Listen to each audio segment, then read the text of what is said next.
Sergeli tumanida yana bitta obyektimiz chiqyapti. Bu obyektimizda Asrobod mahallada joylashgan Faiz kafesini orqasidagi mahalla.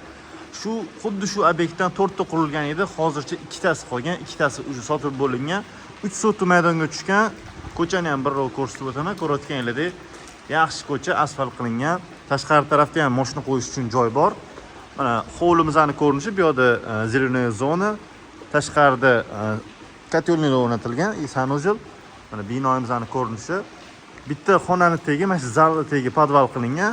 Aytib o'tganimda uyimiz 3 sotu, endi uyni ichiga kiramiz. Hovlini bu tarafdan ham bitta ko'rsatib o'taman. Niyat qilgan hammaga nasib qilsin. Mana kirishimiz bilan chap tarafda bitta mana shunaqa hol bo'lyapti. Oilaviy o'tirish uchun joy qilib qo'ysa bo'ladi. Bu tarafda bo'lsa mana shunaqa oshxonani bemalol mana shunaqa eshiklar bilan ajratib qo'ysa bo'ladi. Shunda ichkaridagi hid tashqariga bu yoqqa urmaydi. Bu yoqda bo'lsa o'ng tarafda birinchi keladigan xona bu zalimizning ko'rinishi. Hovliga qaragan derazalar qilingan.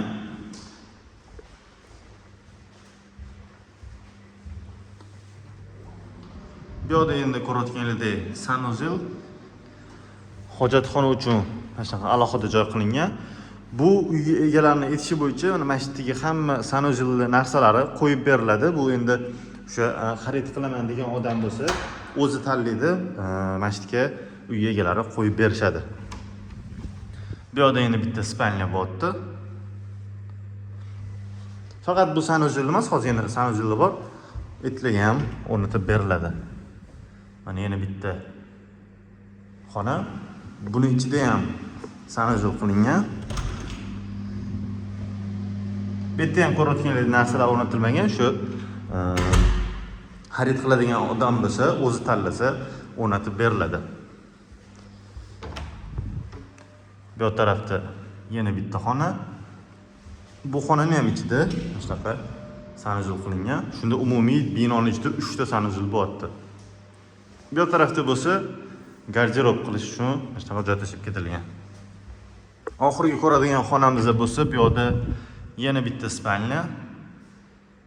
Ko'rayotganingizda orqa tarafdan mana shunaqa joy tashib ketilgan. Havo aylantirish uchun.